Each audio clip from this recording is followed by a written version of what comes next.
following is a presentation of the Belly Up Sports Media Network. What's up and what's happening, everybody, and welcome into another episode of the Uptempo Podcast. I'm your host, Blake Lane, here tonight with my co-host, Dustin Smith, and we're here to talk some Auburn Tigers baseball. But first, we would like to say happy Easter weekend to everyone out there. Hope you guys are enjoying celebrating our Lord and Savior, Jesus Christ, and having a lot of fun, family time, and just enjoying the weekend, the food, the church festivities, and everything. And thank you for coming in and listening to us talk about another dreadful weekend of Auburn baseball, one that just really, just stabs us right in the heart. Losing 2 out of 3 to Texas A&M in a crucial series, one that you absolutely needed. And you find a way to lose another one, Dustin. It hurts, man. It's getting kind of old coming on here and saying the same thing every single time that we're here. We know it's the Auburn pitching staff because this offense is absolutely elite. It's deadly. I feel like they show up week in, week out. And we just need help, man. We need help from the arms on the Auburn staff. And it just doesn't look like we're going to get it this year, man. You lose 3 out of 4 games this week. You drop a midweek game to UAB, and it was the same thing in that game. You start off walking people out the gate, and it's just a repetitive thing, man. It's kind of like, I hate to say this, but a loser's mentality. You just keep doing the same thing over and over and over again, and you're expecting a different result, and it's just not happening, and it's not there. So, I don't know, man. What were your overall thoughts on this weekend? Yeah, it's like you said, man. It's repetitive, right? It's just the same thing. There's nothing to say on this one that we didn't say last week because it's the same people that are putting out the same kind of performances. Unfortunately, we talked about last week. You need to go 3-1 this week. We laid out the schedule and how you have these winnable series that are coming up, and you need to start turning it around. This isn't a series that you could afford to drop. Now you're going to look at some of those Mississippi schools and stuff like that, and you're going to have to get some sweeps there to kind of get this conference record back up. And you go all the way back to Lipscomb, and that Georgia series is the only one that we've won in a while. So we're not winning series. We lost another game 3. We continue to lose every single game 3. That's not a recipe for success. Just same stuff, man. The same stuff. We've talked about it. There's just not really an arm right now that when he gets on that mound, we trust 100%. There's nobody, not one. And in this league, that is a recipe for disaster. And you had a game this week where you walked 13, and then you had another one where you walked 11 or 12. Yeah, man, it's damn near impossible to win in the SEC when you're giving away free base runners like that. Dustin, 30 walks in 3 games. The Auburn unacceptable. Yeah, it's unacceptable. Yeah, one thing I do want to bring up is Bryson Ware. His hitting streak is extended to 16 games, and he has an on-base streak of 33 games. So kudos to him. I feel like he is one of the guys that shows up week in and week out. Just an absolute terror of the baseball, man. I mean, he's just killing it. Every single weekend he brings it, and we thought he was going to slow down a little bit, but my God, he hasn't. He stayed right on course. But man, let's jump into this first game. Auburn loses 9-5. You jump out to a lead. You feel good about yourself, and you have a 7th inning that is an absolute disaster. I feel like it's the same thing every single week. We give up the long ball Thursday night, and you have 1 inning every weekend that you can't get it out of your system, Dustin. It's there every single weekend. And, I don't want to throw a lot of shade at Butch here, but I think he left Tanner in a little too long, man. You could tell Tanner was starting to lose a little command. The velocity really was starting to dip a little bit. And man, you gotta go pull a guy when he's struggling to throw strikes. You gotta go pull a guy. And Texas A&M, man, they just they hit the long ball on us, and we can't keep a lead. It's every single week we jump out to a lead, and we always find a way to blow a baseball game, Dustin. And that's what I was saying, man. It just kind of feels like it's starting to creep in that we know it's going to happen. I mean, my dad texts me and he's like, "Yeah, we're up 5-2, but we're going to lose." And he's like, our bullpen will blow it. And he's like, "We'll blow it." And it's just aggravating, man. We try to be positive. We try to stay positive, but man, it feels like the same thing, different day, different weekend, but it's the same old story, Dustin. Yeah, that's the thing, man. It's like I don't I've run out of things to say because there's not. It's like I said, man. It's the same thing that we've been saying. It's the same thing we've been saying for a month. I guess you can read the numbers. You still guess what? Guess what didn't happen this weekend? We didn't have a starter go longer than 3.1. 3.1 out of Tommy Vale in game 2 is the most we got out of a starter. Tommy Vale's five inning performance versus Georgia is still the one time that we've had a starter go 5 innings in the in conference play. So, and we're a month into it at this point. It just is what it is, man. If there's some drastic turnaround by some of these guys on the pitching staff, then great. But at this point, I don't expect it. And we're now at the point to where I'll say this. Unless there's a drastic turnaround, we'll be sitting at home this postseason. And to accomplish that with the lineup that we have, because what Cooper did, what Cooper's doing since he's been back has been unbelievable. What Bryson has been doing for the entirety of the season has been unbelievable. What Ike has been doing has been unbelievable. Chris Stanfield had a great weekend, right? It just you see what we can do with the plate. I mean, look at these games. You lost game 1, you score 5 runs, you score 10 in game 2, and I mean your staff did everything they could to try to give that one away at the end. And then you score 6 runs on game 3, and that still is an L. You scored 5 on Tuesday. That wasn't enough to beat UAB. Yeah, buddy.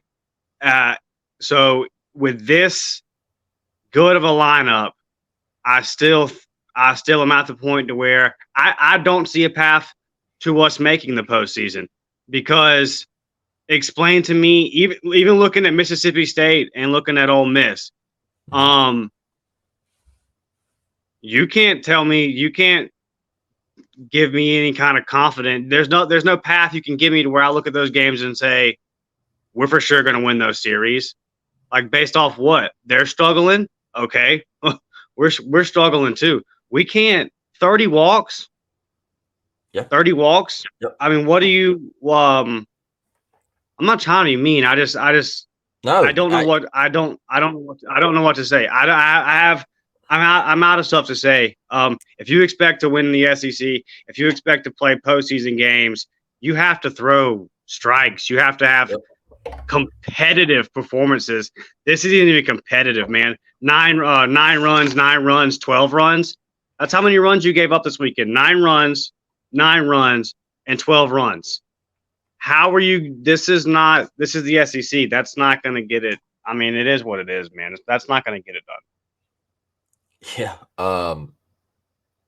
You hit the nail on the head, man, and it's not being mean, Look, Butch said something after the first game of, well, we didn't score after the 3rd inning. All right. Yeah, you didn't score after the 3rd inning, but you let Texas A&M score after the 3rd inning. All right. Yeah. You jumped out to a 5-2 lead. All right. Yeah, we didn't score after the 3rd, but damn it, we gotta hold somebody down for once, man. It hasn't happened all season. We gotta hold somebody down, man. You gotta have somebody come in, and you gotta win game 1. You got a 3-run lead, and you can't hold anything because all we do is give free passes, man, or we make a crucial error. All right, we saw Yeah, we Cole do that. Foster. We saw Cole Foster drop a routine fly ball in the infield.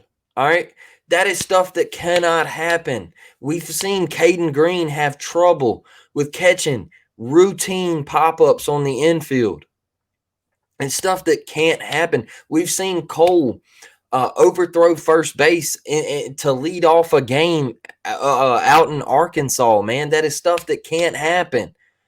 We see Bryson. He gets a ground ball down to third base. It tips off the end of his glove, rolls out to left field. Like, we got to make the routines, all right? But we also have to stop walking people. But don't sit here and say, well, I'm going to put this one on the offense because we didn't score after the third inning. No, bro. No, not a chance. I'm actually putting game one on Butch for not pulling Tanner Bauman when he had the opportunity to. He left him in, and Tanner got stung. All right. The seventh inning, Texas A&M tees off. What's the kid's name from A&M? What's his name? Werner. Werner hit a 3-run bomb to go up 8-5. And then eventually they make it 9-5. They tacked on another, and that was it, man. You know, Auburn couldn't get anything going, and you drop game one, and then you go to game two. Tommy Vale, a guy that you've been relying on to start this year because no Gonzo. So you think you're sitting good in game two, and then he comes in and he goes 3 3 1/3, and he gets shelled. He gives up 6 hits, 5 earned runs. He walks 4 people. That's a problem that he's been having. And then he only gets 2 Ks. I think he gave up 3 runs in the first inning. Yep. Man, you're falling behind, and then your offense saves the day, bro. Cooper McMurray hits a 3-run bomb out to right center, and then you just kept adding on. You had Stanfield and Carter Wright.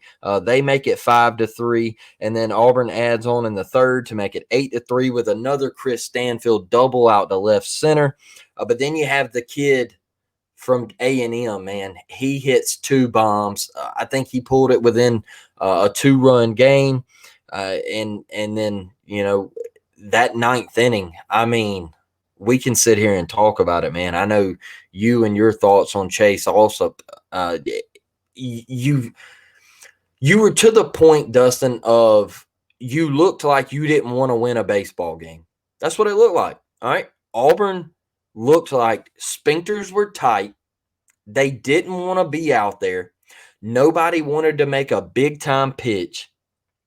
And somehow Chris Stanfield, with an absolute piss missile to home plate, really saves the day. And then Parker Carlson gets a line drive out there, and Stanfield catches it to win a ball game. I mean, if you lose that one, you're absolutely dead in SEC play. You're dead, bro. If you get swept, you are dead. And I'm going back to your point here of you don't see there's a way that we can make it to a regional. Look, to all the Auburn fans out there, okay? Let's go right here. To all the Auburn fans out here, Auburn is now 19-12-1 and 4-8 in the SEC. Okay, so we talked about this the other day where what do we have? We have Mississippi State, we have Ole Miss, we have LSU. Yeah, Bama this weekend. Bama this weekend. All right. So let's start there. Let's start at Bama. All right. They're coming off a series loss to Mississippi State. All right. You have to take 2 out of 3. You have to take 2 out of 3 against Alabama. So that will put you at 6-9 in the SEC. Okay. And then let's see. Let's pull up the schedule, man. You got Georgia Tech Tuesday. I mean, that's not going to be an easy one. Not going to be an easy one, but you need to win that one because you lost to UAB in your midweek this past week. You need to beat Georgia Tech again. Let's see. And then you have Mississippi State at home. Ladies and gentlemen, you need to sweep Mississippi State, okay? Just plain and simple, you got to sweep Mississippi State. If you do that, that'll put you at 9-9 in the SEC, okay? Then after Mississippi State, you go to South Carolina. You need to win a game. All right. You need to win a game. That'll put you at 10 and 11. 10 and 11. And then you got 9 games left. LSU, you're going to get swept. All right. So you're at 10 and 14. All right. Sorry, but we don't have the pitching to even take a game against LSU. If we do, it's a miracle. All right. So you're at 10 and 14. You go at Ole Miss. You need to take 2 out of 3. All right. You need to take 2 out of 3. So that will make you 12 and 15. And then Missouri, you need to sweep Missouri. You need to sweep Missouri and get to 15 and 15. If you can get to 15 and 15 or 14 and 16, you can make a regional. But all those things have to go right.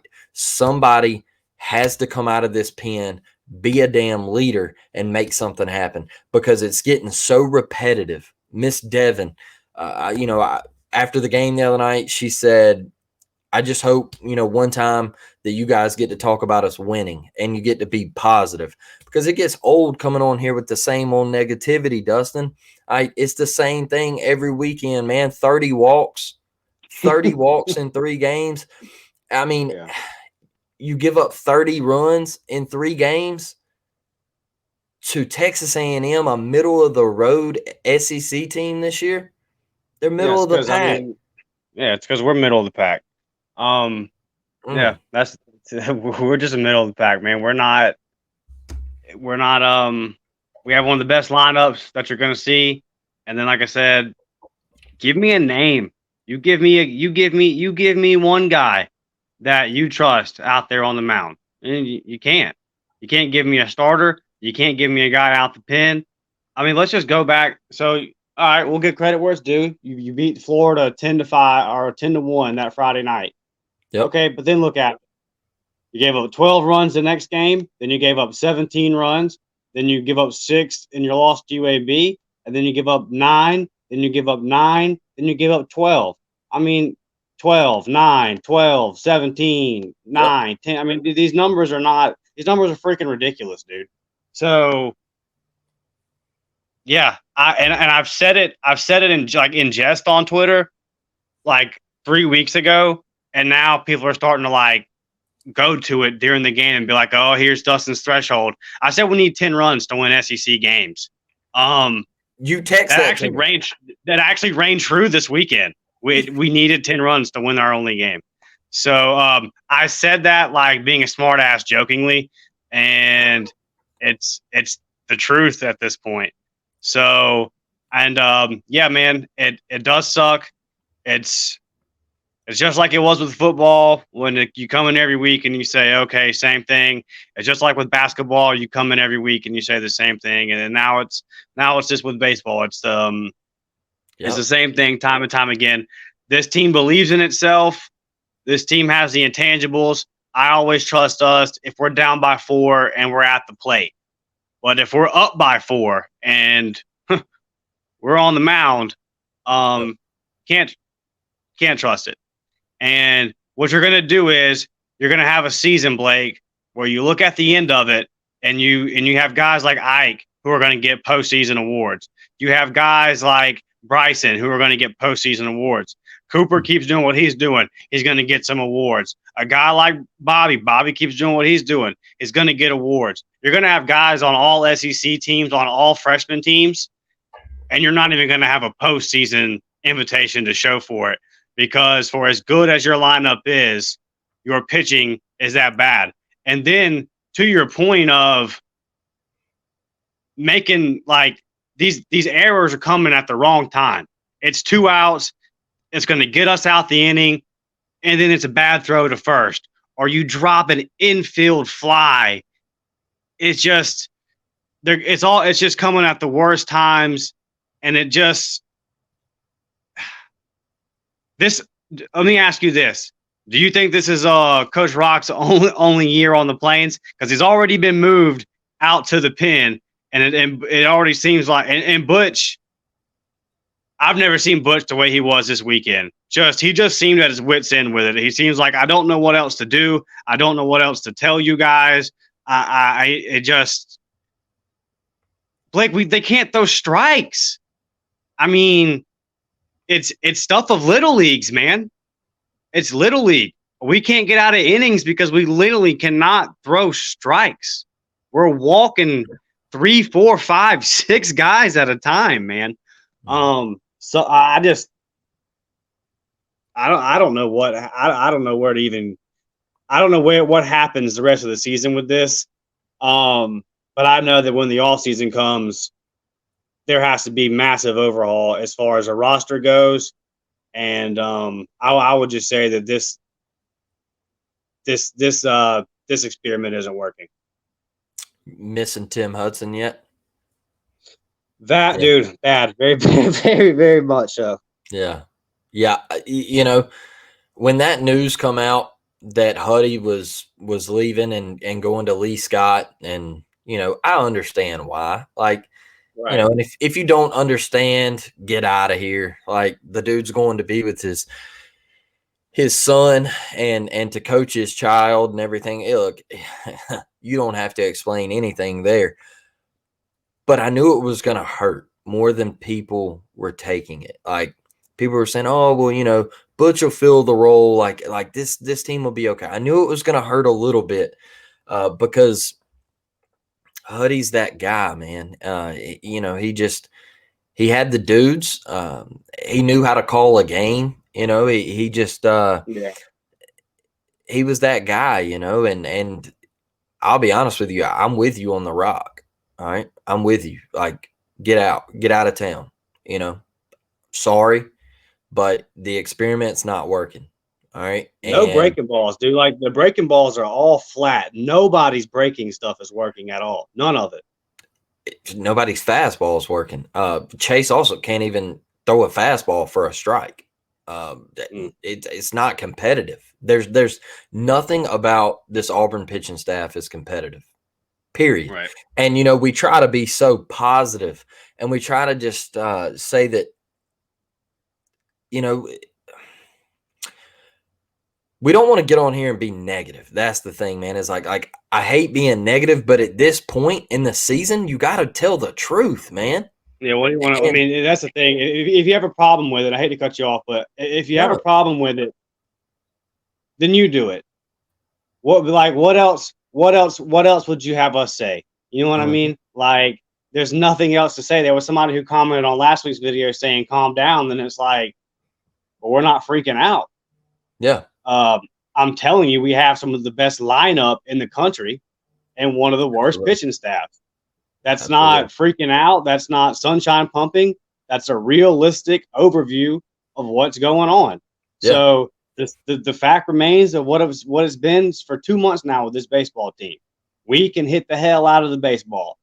Average pitching will get us a postseason run. The worst pitching, some of the worst pitching I've ever seen, not going to get it done. And Dustin, it's like this, man. You go to game 3, all right? You come out once again, and right out the gate, the first inning, man, you're giving up runs. You have Tommy Sheehan. He comes in. He only goes 2 1/3. Like, he doesn't even make it an inning. He gives up 2 hits, 3 earned runs, 3 walks. 2 Ks. That's what happens when you walk people, Dustin. When you give people free bags, you tend to pay for it, man. And then you got Trevor Horn. Trevor Horn, in my opinion, I voiced this. He shouldn't even be in this situation. Okay, he's not ready. He's not that dude. All right, he's not that dude yet. He shouldn't even be thrown into a situation like this. He goes an inning, 3 hits, 4 earned, 3 walks, 1 K. Then you go to Hayden Murphy. We saw him get touched up a little bit down there in Gainesville. He goes 3 innings, 7 hits, 4 earned, 1 walk, 1 K. One thing about it, just like I said last episode, damn it, I'll live with Hayden getting tagged because he throws strikes. All right. I can live with getting tagged, but throw strikes. Don't walk people. And you can sit here and say, "Oh, well, they scored this amount of runs on him." I don't care, man. They were hits. I'm fine with that. But don't sit here and keep walking, bro.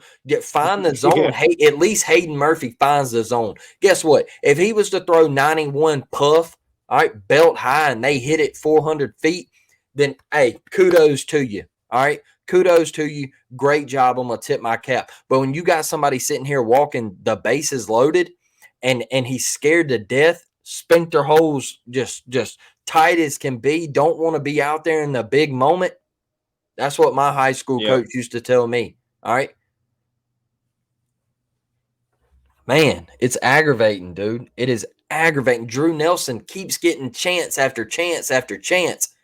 3 walks. 3 walks in 2 1/3. Come on, fellas.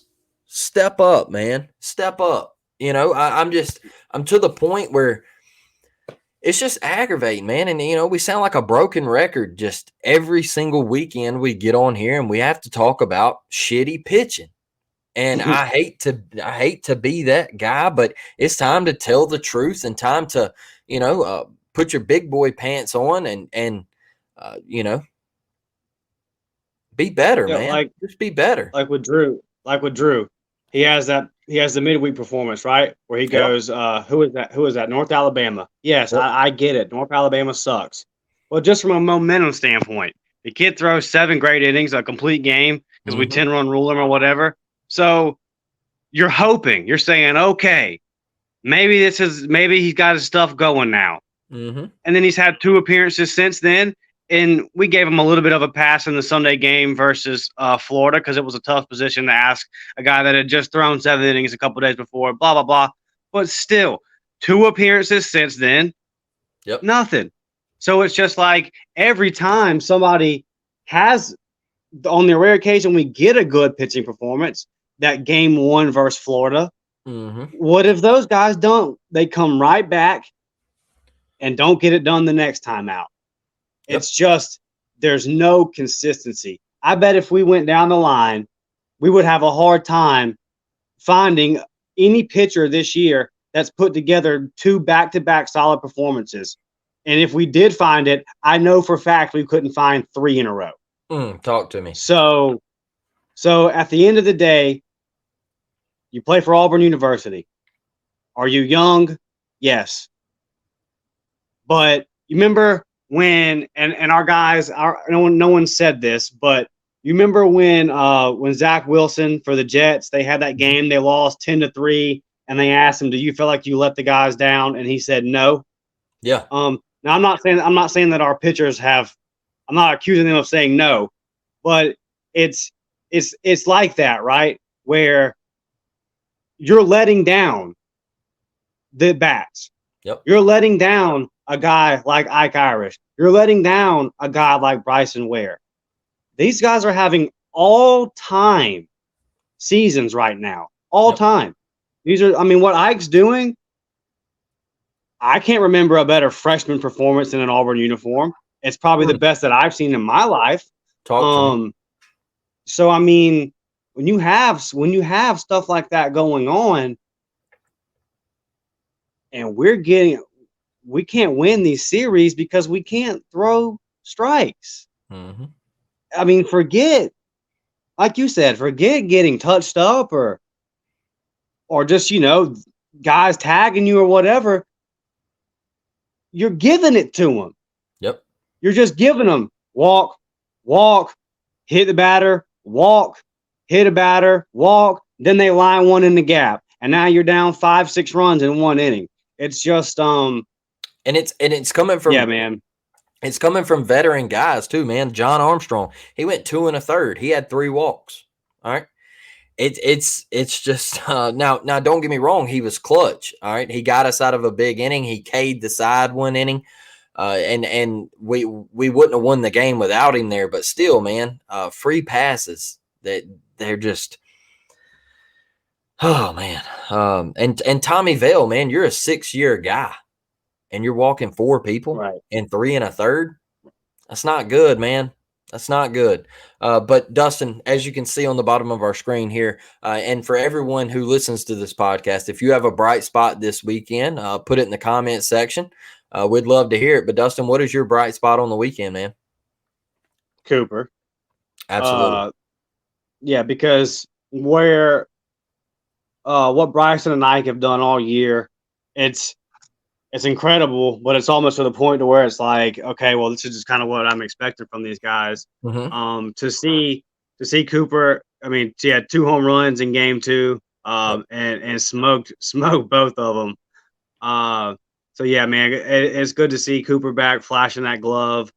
And this is a guy that, I mean, when I look at these bats, I look at all these guys and I say, okay, they're going to be on the team next year. Now, maybe not Bobby, but good chance these guys are all going to be back. So there's a lot of talent on this team, man. There's a lot of talent when you look at this lineup, and we're just wasting it. So, but for me right now, the bright spot is what Coop's doing, because he's walking. He's like I mentioned it before. The kid's the total package at the plate. He's got the Absolutely. power. He can hit for average. He's up over 300, and if he'll be patient and he'll get on base if he needs to. So for me, it's Cooper, and then honorable mention is Bobby. Just seeing both those guys come back off of injury and regain something this season, it's good to see. Great answers. All right, I'm going to throw Chris Stanfield in there. All right, Chris Stanfield, making it hard for Justin Kirby to find a spot back in the lineup, in my opinion. Guy come in, he produced, plays great defense. We obviously saw that in game 2. He saved our ass in game 2, making the final 2 outs to secure that 10-9 victory. If not, we would have gotten swept. So Chris Stanfield is my bright spot on the weekend. Obviously, Coop. I think Case and Howell even had a great weekend. Case and Howell showed up in some big time moments. Had some clutch hits. Big time double for us this weekend. So Case and Howell, kudos to him. But I expect that out of him. You know, he is a 28th year senior. So you know, I expect things out of guys like that. You know, so but yeah, man. We got to make something happen this weekend. We got to shake back. Maybe this Alabama series can be a momentum booster. Maybe you know, we go into Alabama and I feel like you go in there and you get 2 out of 3 and you get on a roll and that's a series win over a big time rival. Maybe we can shake something. Maybe we get a Gonzo back and some shit changes. I don't know. But I'm to the point, man, where I'm just frustrated. The only good thing really and truly about this weekend, you know, that didn't sting was watching the Big Hurt get his statue, man. How did you feel about that? Oh, well deserved. It's so nuts how great the SEC is for him to be the only SEC inductee in the Hall. That's probably the wildest statistic in all the sports to me. It really is. But class act. His numbers speak for itself. His career speaks for itself. Something that doesn't go noticed enough about him is, you know, guys like Sammy and Mark McGuire. I don't want to get on that path, but like, because it was fun and when I was a kid, that home run race, I soaked it up and I enjoyed it. So however they did it is how they did it. But like, and I'm not condoning it at all. I honestly take it into account. But with Frank, there was never that question. There was never that question of if he was doing it the right way. Frank's always been big. He's always been a big boy. Could have been an NFL tight end according to Pat Dye. I trust Pat Dye's evaluation on that kind of thing. And I just, you know, to remember that Pat let him stay on football scholarship for the remainder of his baseball career to help out Coach Bird and all them. So just Auburn being Auburn. And it's great to see that. It's great to finally see now Bo, Charles, and Frank have all got their statue. So a guy that couldn't be more deserving, a class act, a guy that did it the right way. And in the unveiling, Coach Baird, he made a very good point, man. He said, when you look at all these categories, home runs, average, walks, everything, Frank's up there with all of them. Yeah. So much so that to where there are, he makes a very significant case for all-time great. I'll put it that way. Not just Hall of Famer, but as one of the greatest hitters in a group of greatest hitters, because he is just at the top of everything. He did it all. And and he's represented Auburn a class act in every way that we would want him to. So shout out to Frank. I hate the fact that weather didn't cooperate and he didn't get kind of the celebratory weekend that he deserved. It was, that it was planned well. They were going to have it on A-Day weekend. You saw the pop-up shop with the 80s gear. They were going to wear the throwback jerseys. The orange jerseys in game 2 were freaking filthy, by the way. Yeah, they were. Absolutely Yeah, they filthy. So yeah, I wish that he kind of would have got a little bit more of the shine that he deserved, but that statue will be there forever, man. So we love you, thank you for all your contributions to the program. Man, you couldn't have said it any better. The Big Hurt, one of the all-time greats, and I like that point you made about him being clean, man, and doing it the right way, and being the only SEC player to be in the Hall of Fame, man. That is absolutely insane. Just a guy that's done it all. He was good with the stick, great defensively, and just, a class act, man. You never heard of the Big Hurt getting in any trouble. He was always that guy, man, and just a leader in the clubhouse. So super proud of him. But Dustin, it kind of brings up a little question, man. Is you got the Big Hurt getting his statue. You got Cam with a statue. You got Bo with a statue. You got Chuck with a statue. Pat, all right. How are you going to rank these guys, man? I got to ask you that. That's one thing with me. I was kind of talking to my dad, like, how do you rank these cats with these statues, man, in Auburn history, their legacies and everything? It's tough, man. I go back to my dad, like an old head, and he obviously, his number one, and he ain't coming off of it, is Bo. But, I might have a little different number one in my opinion. But how do you rank these cats, man? Yeah, I think Bo's, if you're just, I'll leave coaches out of it. Like, I'm not going to get into Pat Dye, Chuck Jordan, like what Pat Dye did for Auburn. Hard to even quantify it. All the things he did coming in with Paul Bear Bryant and just where Alabama was and getting the Iron Bowl to our home stadium Pat Dye did unbelievable things. Chuck Jordan comes from a time where he coached basketball, he coached in baseball, he coached in football. Mm-hmm. So it was a different era where you could do stuff like that. So, but just the contributions that he made to the school overall. But just from I don't even know where you even go with those guys because they did so much. But from a player standpoint, I think it's Bo number one. I've never seen a human being run on a wall. I don't even know. That's the crazy. That's just the weirdest. That's just the wildest highlight I've ever seen. Right, he ran up to catch the ball over your shoulder. Yeah, I'll just hold on. There's a wall in my way. Let me just run on the side of it real quick. Most guys, you think back to like Bryce Harper and so they smash into that. Not a lot of guys can just run on a wall. So it's Bo one. That throw is the stupidest throw I've ever seen, where he throws a boy out rounding third. I mean, just what Bo did athletically is absurd. And then there's the baseball and the football angle. He won games for us across multiple sports. So I go Bo one. Man, I think I'm gonna go Frank. I'll go. Give me top Cam three. 2, Frank. Just give me top 3. Yeah, we'll go Bo 1, Cam 2, and then Chuck 3. Chuck 3. Okay. Chuck 3. Yeah.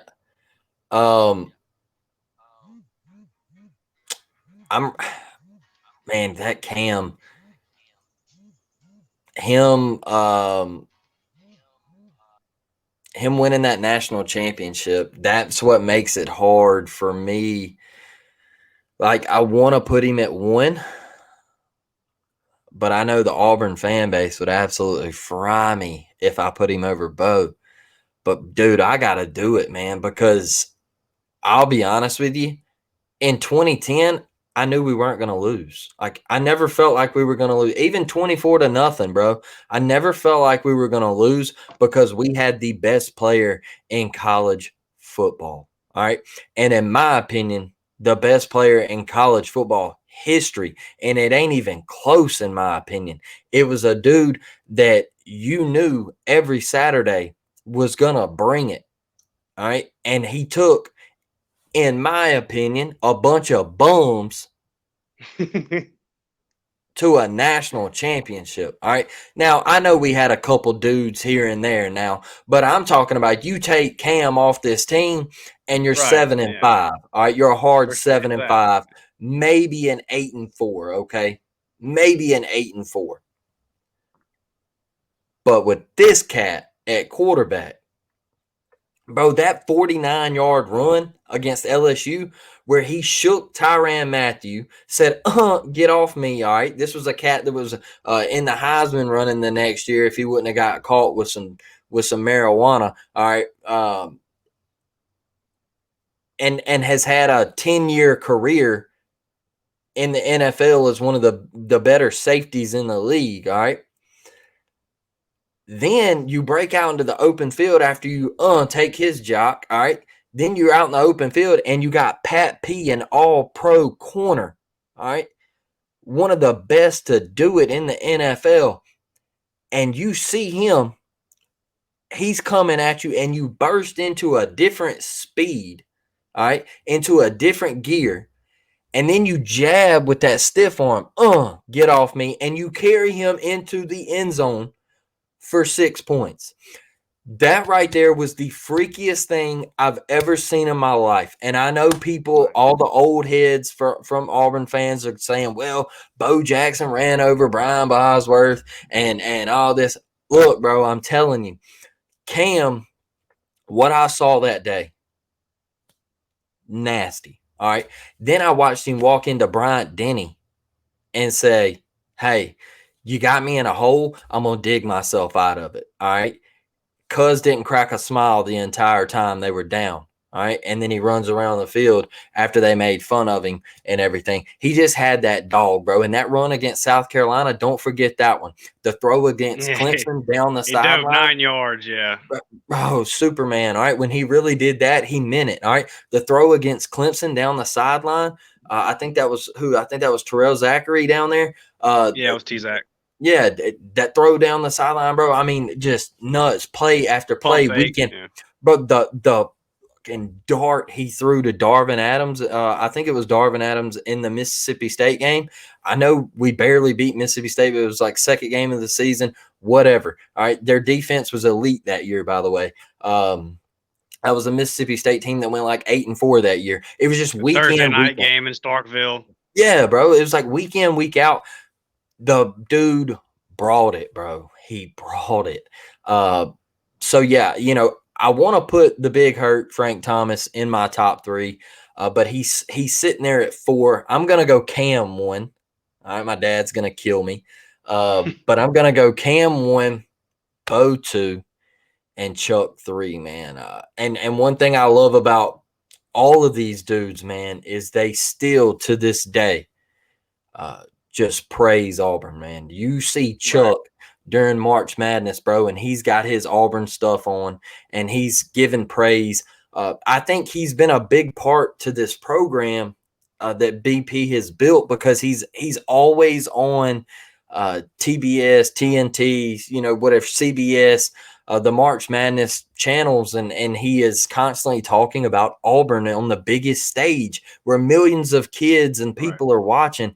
And you're bringing up Auburn basketball, sitting next to Kenny Smith, who is a North Carolina legend, and you're in the same sentence as North Carolina basketball. Like, Chuck's that dude, man. He's done so much, and just like him at the West Virginia game, bro. He could be doing anything else in the world, and he's in Morgantown, West Virginia, watching our kids play. Like, insane, man. And Bo always coming back to Auburn and just you know, the Penn State game and him taking pictures with fans and him on the sidelines and just once again, could be doing anything else in the world, and he's back home at Auburn. Just the way they show the love, man, and it goes that way with Frank. Frank, him on MLB Tonight and all those Sunday Night Baseball and at the desk and just talking about Auburn baseball and bringing those things up on the biggest stage on ESPN, man, it's huge for the program. So big shout out and much love to those guys.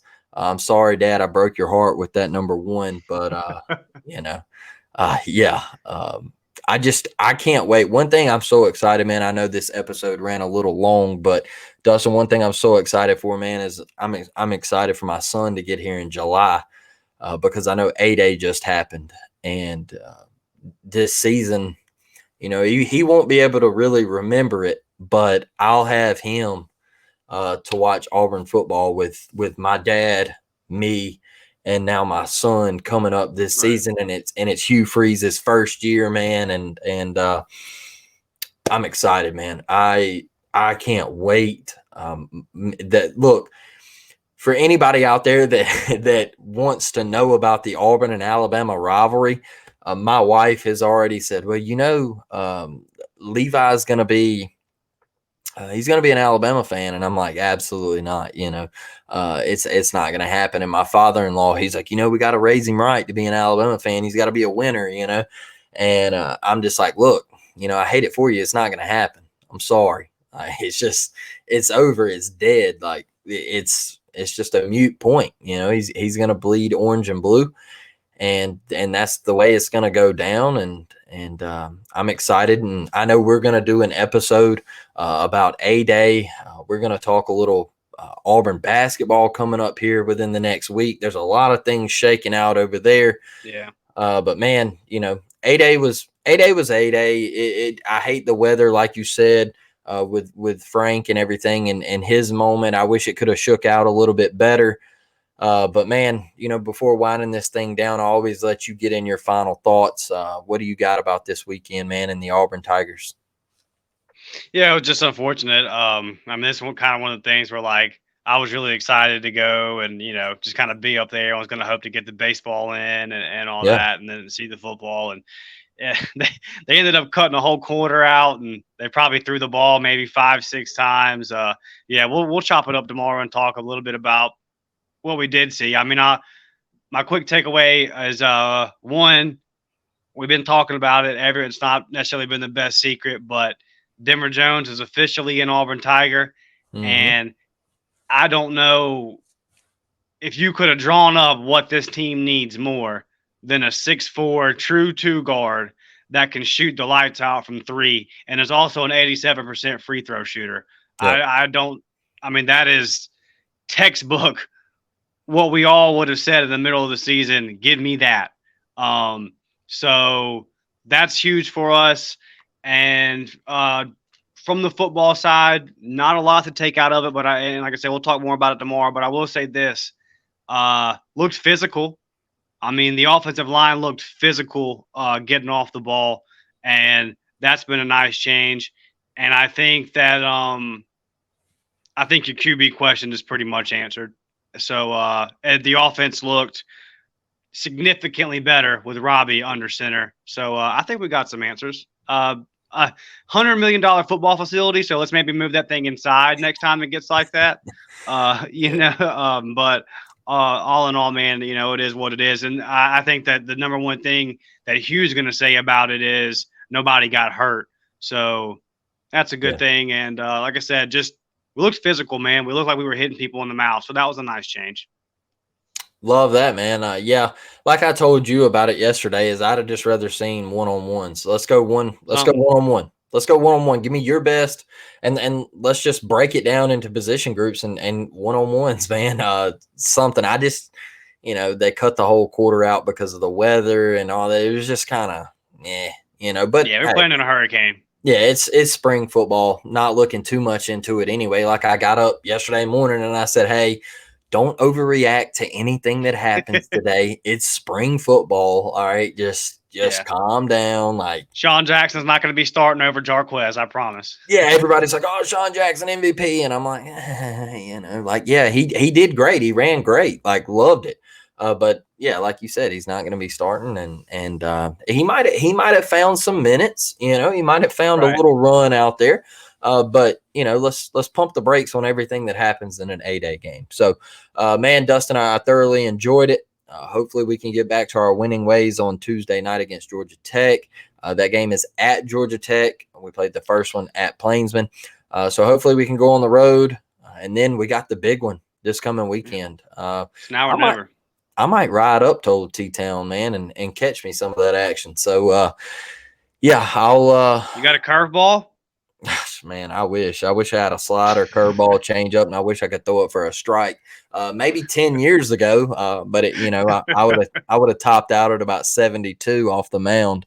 But yeah, so I'd at least throw a strike though. But right. Yeah. So with that being said, we're going to leave you guys with it. And we really appreciate each and every one of you for listening to this podcast. We hate that it had to be this way, but hopefully we can get back on the winning track. So War Damn Eagle, and we will catch y'all on the next one. We're out.